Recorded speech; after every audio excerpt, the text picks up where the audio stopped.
Hello guys, and welcome to another episode. Today I want to give you an almost 3 years of ownership review or thoughts on the Rolex Air-King, the 116900, the version that's been discontinued in 2022. Correct me if I'm wrong. Why did I buy this watch? I've bought this watch in 2021 in March, so it's almost 3 years with this watch, and I've bought it, to be honest, because of fear of missing out, FOMO.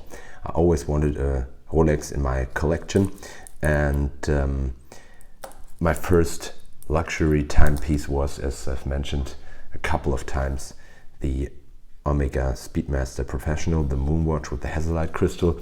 Bought this one in 2016, way under retail, and loved it, but somehow always missed a Rolex in my collection.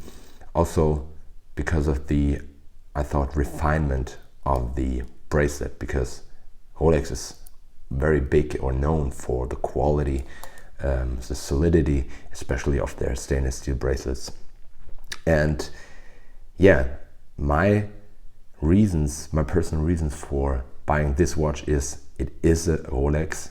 I wanted a Rolex in my collection, and I think this is what many of us buyers, if we are honest to ourselves, do when we buy a Rolex.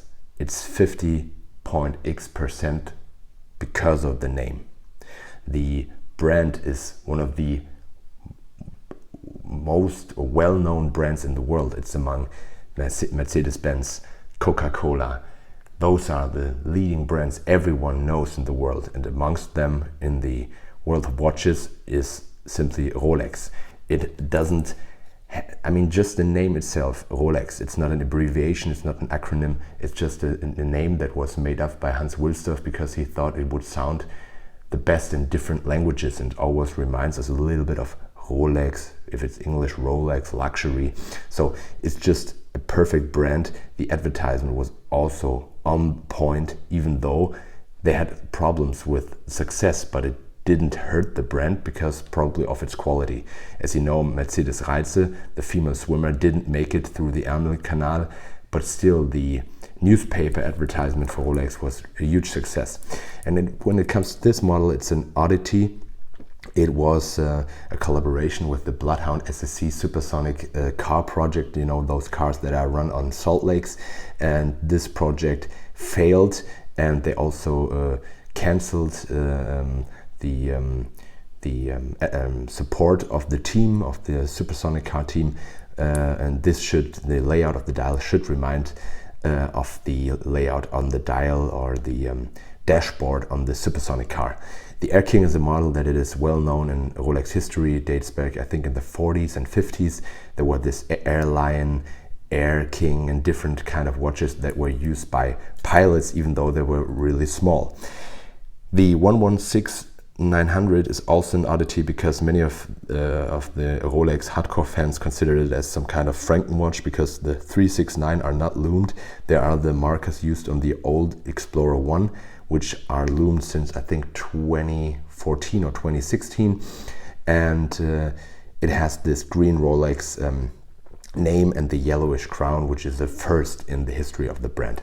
It has this easy link extension. It doesn't have glide lock, but you can get this 5 millimeters more or less on the fly, and the bracelet is of superb quality. The case itself, it's simply the Milgauss case, which is also funny. It uses the case of a different watch in Rolex lineup that's been also discontinued. It has this Faraday cage, which isn't necessary today anymore because the successor of this watch, and I want to come to this point, the 129900, just look up the reference. The successor of this watch, the new Air-King, has crown guards, a different movement with more anti-magnetic parts, so they don't need a Faraday cage anymore. But I don't think that the new model makes sense. If we are talking about making sense at all, I think it's somehow questionable. There are a lot of things going on design-wise, different types of writing and everything, but should be a pilot's watch, or considered to be some kind of a pilot's watch in Rolex lineup. And if you look at Type B pilot watches, only have this Type A lacquer right here, you never see a 0.5 in this position. But Rolex did this because people complained, and this is new to Rolex, that they do something because people complain about something, and the 0 should add to the should clarify the layout, it should add some kind of symmetry, but I think they screwed up. You don't need crown guards on a pilot oriented watch. This is how a crown on a pilot's watch should be. You don't need the 0 in front of the 5. It's a fun piece.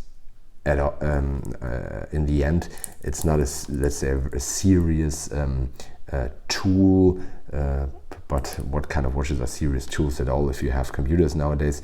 But to get back to this watch, the bracelet is just of amazing quality, and this is what you get when you buy a stainless steel Rolex. You get, I think, the leading bracelet still on the market.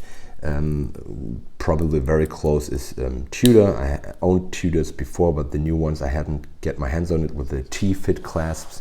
But this is just a joy to wear, silky smooth, and I also think this kind of clasp is perfection. The new one has the safety fold over, but I think it's not necessary. This is the simple oyster style of closing, and it makes it more, even almost seamless, integrated in the whole appearance of the strap.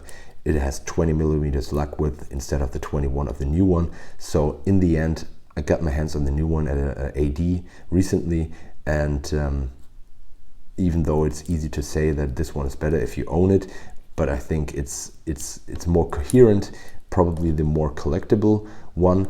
And if you want probably the resume I can give you here, if you really want a Rolex, get a Rolex.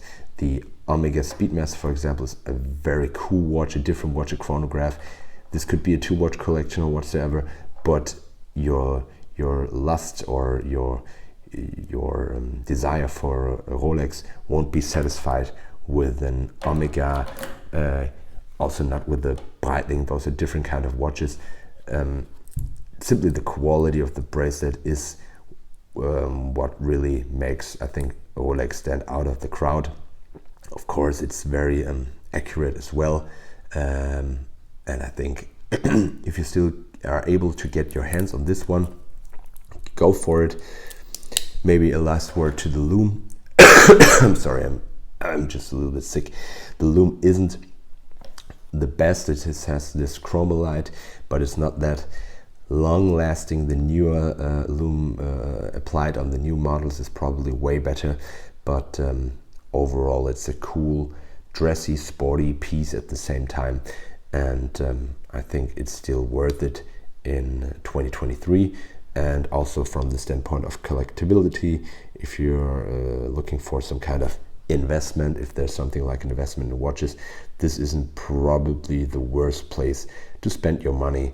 You can still wear it and sell it in 10 or 15 years, maybe for premium, maybe not, who knows, but it could be worse money spent on something else. So thank you very much for watching. If you have any question on this watch or on other watches of my collection, please let me know in the comment section, and see you in the next one.